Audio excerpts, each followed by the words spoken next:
اپنے پچھلے خطاب کے سلسلے کو آگے بڑھتے ہوئے آج ہم یہ جانیں گے کہ اگر مومن کسی ایسی صورتحال میں پھنس کر اتنا مجبور ہو جائے کہ اسے وہ کچھ کرنے پر مجبور کیا جا رہا ہو جو کہ وہ نہیں کرنا چاہتا، تو اس صورتحال میں اسے کیا کرنا چاہیے؟ السلام علیکم، میرا نام ہے وسیم احمد آفریدی اور آپ دیکھ رہے ہیں اپنا چینل فہم القرآن۔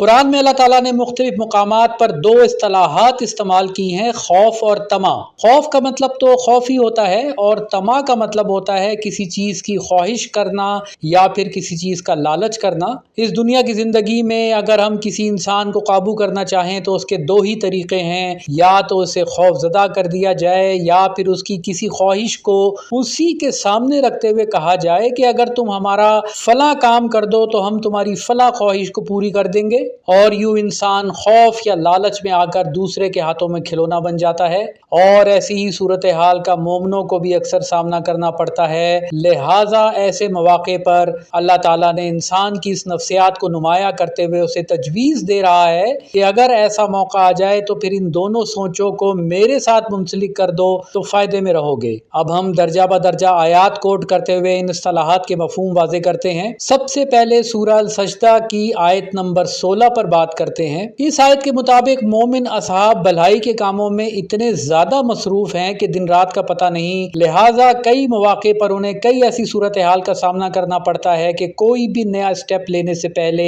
ان کے دل میں خوف پیدا ہوتا ہے کہ پتہ نہیں اس اسٹیپ لینے کے آفٹر ایفیکٹس کیا ہوں گے، کہیں وہ کسی بڑی مصیبت میں ہی نہ گرفتار ہو جائیں۔ لہٰذا اللہ تعالیٰ انہیں فرما رہا ہے کہ اپنے رب پر بھروسہ کرتے ہوئے اپنے ڈر پر قابو پائیں اور اپنی خواہش کو مد نظر رکھتے ہوئے آگے بڑھیں۔ بالفرض بہت ہی ڈر محسوس ہو رہا ہے تو مجھ سے ڈرو، جس کا ذکر اللہ تعالیٰ نے سورہ آل عمران کی آیت نمبر 175 میں اس طرح سے کیا۔ اور یہ تجویز دینے کا اللہ تعالیٰ کا مقصد یہ ہوتا ہے کہ کچھ لوگ بھلائی کی طرف قدم بڑھا تو دیتے ہیں لیکن ذرا سی مصیبت دیکھ کر ڈر کر پیچھے ہٹ جاتے ہیں، جس کا ذکر اللہ تعالیٰ نے سورہ الحج کی آیت نمبر 11 میں اس طرح سے کیا۔ اب اس مقام پر ایک نقطہ واضح کر لیتے ہیں کہ خواہش کا مطلب دنیاوی چیزوں مثلا گھر، گاڑی یا کوئی منصب وغیرہ کا حصول نہیں ہے، بلکہ مومنوں کی شدت سے خواہش ہوتی ہے کہ جس بھلائی کے کام کو وہ کر رہے ہیں تو وہ پایا تکمیل تک پہنچے، اور یہی خواہشات انبیاء کرام کی ہوتی تھیں جن کا ذکر اللہ تعالیٰ نے سورہ الحج کی آیت نمبر 52 میں اس طرح سے کیا۔ البتہ ایک فرق ہے کہ انبیاء کرام کو تو اپنے اندر کے شیطان پر مکمل کنٹرول ہوتا تھا، لیکن ہم عام انسان ہیں، اس لیے شیطان کے پھیر میں آ کر کسی موقع پر ڈر یا خواہشات کے لالچ میں پڑ سکتے ہیں۔ اس لیے اللہ تعالیٰ فرما رہا ہے کہ ان دونوں سوچنے کے انداز کو میرے لیے خالص کرتے ہوئے حکمت کے ساتھ آگے بڑھو۔ رزق کا لفظی مطلب ہوتا ہے اللہ تعالیٰ کا عطا کردہ عطیہ، اور اللہ تعالیٰ کا بہترین عطیہ ہمیں سورہ البقرہ کی آیت نمبر 186 میں نظر آتا ہے۔ یعنی اللہ ہے وہ جو ہر وقت نہ صرف ہمارے رابطے میں ہے، ہماری ہر پکار سنتا ہے، بلکہ اس کا جواب بھی دیتا ہے، اور وہی ہمیں حکمت سکھاتا ہے کہ کس طرح شیطانی خیالات سے باہر نکلتے ہوئے بھلائی کے کاموں میں آگے بڑھنا ہے۔ اب بات کرتے ہیں سورہ الاعراف کی آیت نمبر 56 کی۔ اس آیت کے مطابق اللہ تعالیٰ کی زمین پر اب امن ہو چکا ہے، لہٰذا جس شخص نے بھلائی کے کسی کام میں بھاگ دوڑ کی ہو تو اب عین ممکن ہے کہ وہ کسی نفسانی خواہش کے پیش نظر مزید آگے بڑھنے کے ڈر سے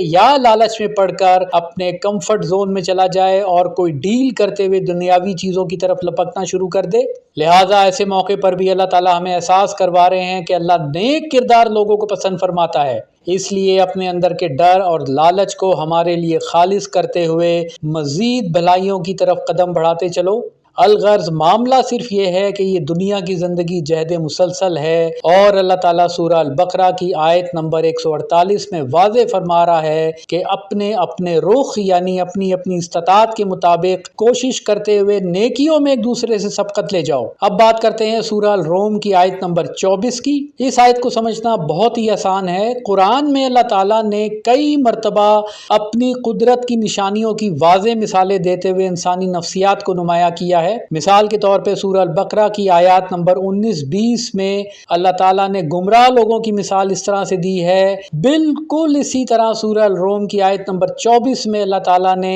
اپنی قدرت کی نشانی واضح کی کہ جب بادلوں میں بجلی کڑکتی ہے تو ہمیں خوف بھی محسوس ہوتا ہے اور دل میں خوشی بھی آتی ہے اور بارش ہونے کی خواہش بھی بیدار ہوتی ہے۔ اب اس مقام پر ایک اہم اور بہت ہی دلچسپ نکتہ بھی سمجھ لیتے ہیں۔ اس آیت میں بجلی کی چمک کا بھی ذکر ہو رہا ہے۔ یہ بجلی کی چمک اصل میں ہمارے دماغ میں بھی بنتی ہے، یعنی انسان کی سوچ اتنی تیزی سے کام کرتی ہے کہ خوف یا طمع دراصل بجلی کی چمک کی مانند ایک لمحے سے بھی کم وقفے میں ہمارے دماغوں میں آتی ہے، اور اگر ہم اس کے زیر اثر آ گئے تو وہیں سے بربادی کا کام شروع۔ اور اگر ان دونوں سوچوں پر قابو پاتے ہوئے انہیں اللہ تعالیٰ کے لیے خالص کر لیں تو پھر احسن صحیح جاری رہے گی۔ لہٰذا بے شک اس آیت میں عقل والوں کے لیے بہت سی نشانیاں ہیں، اور یہ ہے وہ فارمولہ جس کی بدولت ہم اپنی ان دو سوچوں یعنی ڈر اور خواہش یا پھر لالچ جو بھی کہہ لیں ان کو اللہ تعالیٰ کے لیے خالص کرتے ہوئے نیکی کے کاموں میں آگے سے آگے بڑھ سکتے ہیں اور اپنی حاصل کردہ ہر کامیابی کو